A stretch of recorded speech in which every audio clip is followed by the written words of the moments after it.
Praise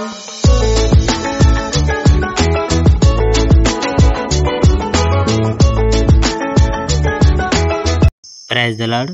ప్రభువైన యేసుక్రీస్తు వారు ఈరోజు మనకు అందిస్తున్నటువంటి వాగ్దానం యోహాను సువార్త 13వ అధ్యాయం 1వ వచనం. యేసు తన వారిని అంతము వరకు ప్రేమించెను. పస్కా పండుగ దగ్గరకు వచ్చింది. ఈ ప్రపంచాన్ని వదిలి తన తండ్రి దగ్గరకు వెళ్ళే సమయం వచ్చిందని యేసుకు తెలుసు. ఆయన ఈ ప్రపంచంలో ఉన్న తన వాళ్ళను ప్రేమించాడు. తాను వాళ్ళనంతా సంపూర్ణంగా ప్రేమించాడంటే ఆ ప్రేమను వాళ్ళకు చూపించాడు. యేసు ఆయన శిష్యులు రాత్రి భోజనం చేయడానికి కూర్చొని ఉన్నారు.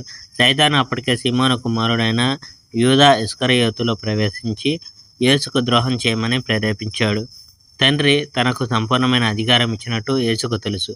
తాను దేవుని నుండి వచ్చిన విషయము, తిరిగి ఆయన దగ్గరికి వెళ్ళబోతున్న విషయము ఆయనకు తెలుసు. అందువల్ల ఆయన భోజన పంక్తి నుంచి లేచాడు. తన పైవస్త్రాన్ని తీసివేసి ఒక కండువను నడుముకు చుట్టుకున్నాడు.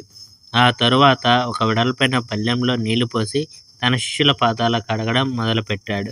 నడుముకు చుట్టుకున్న కండువాతో వాళ్ళ పాదాలు తుడిచాడు. యేసు సీమోను పేతురు దగ్గరకు రాగానే పేతురు ఆయనతో, ప్రభు, మీరు నా పాదాలు కడుగుతారా అని అడిగాడు.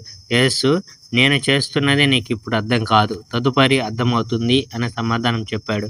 పేతురు, మీరు నా పాదాలు ఎన్నటికీ కడగకూడదు, నేను ఒప్పుకోను అని అన్నాడు. యేసు, నీ పాదాలు కడిగితే తప్ప నీకు నాకు సంబంధం ఉండదు అని చెప్పాడు.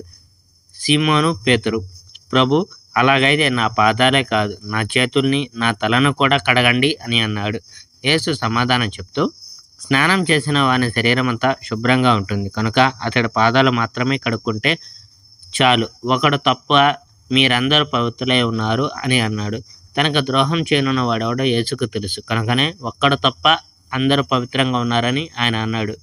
ఆయన వాళ్ళ పాదాలు కడగడం ముగించి పైవస్త్రాన్ని వేసుకొని తాను ఇంతకుముందు కూర్చున్న స్థలానికి వెళ్ళాడు. యేసు, నేను చెప్పింది మీకు అర్థమైందా?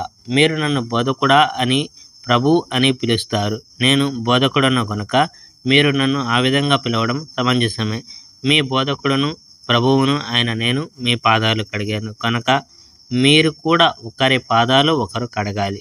నేను చేసిన దాన్ని ఆదర్శంగా తీసుకొని నేను చేసినట్టు మీరు కూడా చేయాలని నా ఉద్దేశం. ఇది నిజం. యజమాని కంటే సేవకుడు గొప్ప కాదు. అలాగే వార్త తెచ్చేవాడు వార్త పంపిన వానికన్నా గొప్పవాడు కాదు. ఇవన్నీ మీరు తెలుసుకున్నారు. వీటిని ఆచరిస్తే ధన్యులవుతారు. Praise the Lord. May God bless our India.